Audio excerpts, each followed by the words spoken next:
avec Julien Cheida. Bonjour Julien. Bonjour Damien. On revient d'abord sur cette affaire qui secoue Boris Johnson avec cette fameuse fête de Noël l'an dernier qui se serait déroulée au 10 Downing Street en plein confinement et la presse n'est pas tendre avec le Premier ministre, c'est le moins qu'on puisse dire. Non, c'est vrai. Y a-t-il encore quelqu'un pour sauver le soldat Johnson?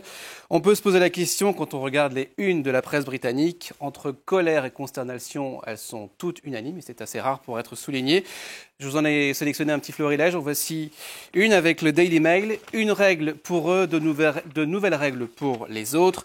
Alors que Pauline vient de l'annoncer, le Premier ministre vient d'annoncer la mise en place d'un nouveau plan de restriction pour faire face à la 5e vague de Covid-19. Cette affaire tombe au plus mal. En voici une autre que j'aime beaucoup. Elle vient du Sun, qui est pourtant pro-conservateur.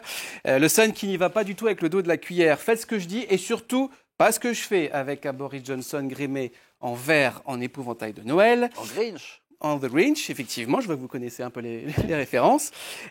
Autre une cette affaire suscite aussi la colère de l'opinion, évidemment. Regardez la ligne de ce journal écossais. Pendant qu'il faisait la fête, j'étais en train de transporter des gens qui étaient sur le point de mourir, témoigne cet infirmier scandalisé par le manque de respect des collaborateurs de Boris Johnson. Ce dernier n'était pas présent à la fête, il a promis des sanctions, mais pour The Independent, eh bien, c'est déjà trop tard. On peut encore se demander, d'après le quotidien, s'il faut prendre ce Premier ministre au sérieux. Son plan de restriction ressemble à une vaine tentative d'étouffer l'affaire, écrit le quotidien. Moralité Damien, le fantôme de Noël revient toujours vous hanter, quoi que vous fassiez. Oui, c'est le fantôme des Noëls passés. On traverse la Manche pour revenir en France alors que les socialistes sont à la peine dans la campagne présidentielle. Eh bien, leur candidate Anne Hidalgo lance un appel à l'union. Alors, coup de poker ou coup dans l'eau? Eh bien, pour l'avenir nous le dira, mais pour Libération, Libération avait déjà sa petite idée hier au moment du bouclage. Anne Hidalgo, retour en primaire. Voilà, le ton est clair. Ouais. Pour le quotidien, l'appel de la maire de Paris, qui est au plus bas dans les intentions de vote, entre 4 et 5%. Cet appel est tout simplement un aveu d'échec. Elle qui disait il y a encore un mois, dans ces mêmes colonnes, ne pas se retrouver dans le programme des Verts et encore moins dans celui de Jean-Luc Mélenchon. Dès lors, Damien, comment voulez-vous effectuer un rassemblement? Et la réponse des deux candidats que je viens de vous citer ne s'est pas fait attendre. C'est non, circuler, il n'y a rien à voir. Et alors, quelle suite pour le Parti socialiste? Alors, si ce scénario ne se fait pas, deux hypothèses. La plus vraisemblable, c'est de continuer la campagne avec cette même équipe, ou bien alors de faire appel à une personnalité au profil plus rassembleur. Et depuis quelques jours, d'après Le Monde et d'autres médias français, Christiane Taubira réfléchirait à une possible candidature. Officiellement, depuis plusieurs mois, depuis plusieurs années, elle a toujours clamé le contraire. Personne ne sait, sauf elle, témoigne un proche collaborateur. Ce n'est pas la première fois que le nom de Christiane Taubira, qui jouit d'une forte cote de popularité, est cité pour venir jouer les sapeurs-pompiers des socialistes français. Bon, en tout cas, cette élection présidentielle, elle approche. Elle est dans 4 mois à peu près pour le premier tour. On connaît presque tous les noms des candidats à la présidentielle. Les derniers déclarés, c'est Zemmour, Pécresse et... Il en manque un, non? Oui, je crois qu'il s'appelle Emmanuel Macron.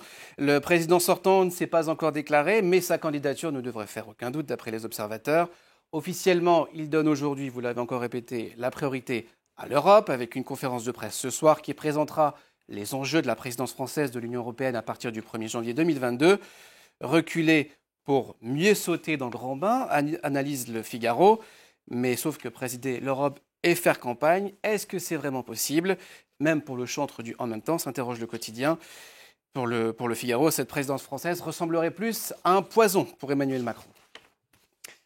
Autre dossier qui fait débat, on passe à la restauration de la cathédrale Notre-Dame, c'est ça. Notre-Dame de Paris, on en a beaucoup parlé des différents projets pour reconstruire la fameuse flèche de Viollet-le-Duc, mais aujourd'hui c'est la rénovation de l'intérieur qui va être présentée et visiblement ça ne plaît pas à tout le monde. Non, mais en fait c'est un peu l'éternelle querelle très française des anciens et des modernes, nous raconte le journal La Croix. Une tribune hier d'une centaine de personnalités du monde culturel qui fustigeaient les premières pistes de ce à quoi pourrait ressembler la partie accessible aux fidèles et aux visiteurs de l'édifice. Donc c'est tout ce qui concerne le rez-de-chaussée. Extrait de la Bible projeté sur les murs, bancs lumineux, déménagement des confessionnals. Un vrai relooking osé. L'important, c'est que Notre-Dame revive, conclut l'éditorial de La Croix. Sauf que ça ne plaît pas à tout le monde. Regardez le Parisien qui reprend une expression d'un journal britannique. On n'est pas à Disneyland. Être moderne pour être moderne, ça vire parfois au grotesque, témoigne l'animateur Stéphane Bern, très remonté contre le projet. La présentation de tout à l'heure devrait valoir son pesant d'or.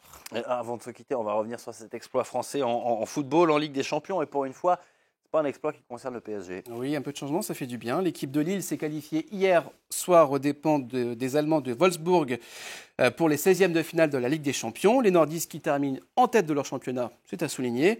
Soirée cauchemar en revanche pour le FC Barcelone qui s'est effondré sur la pelouse du Bayern Munich. Les Catalans quittent la Ligue des Champions par la petite porte, une première depuis plus de 20 ans. Merci beaucoup Julien.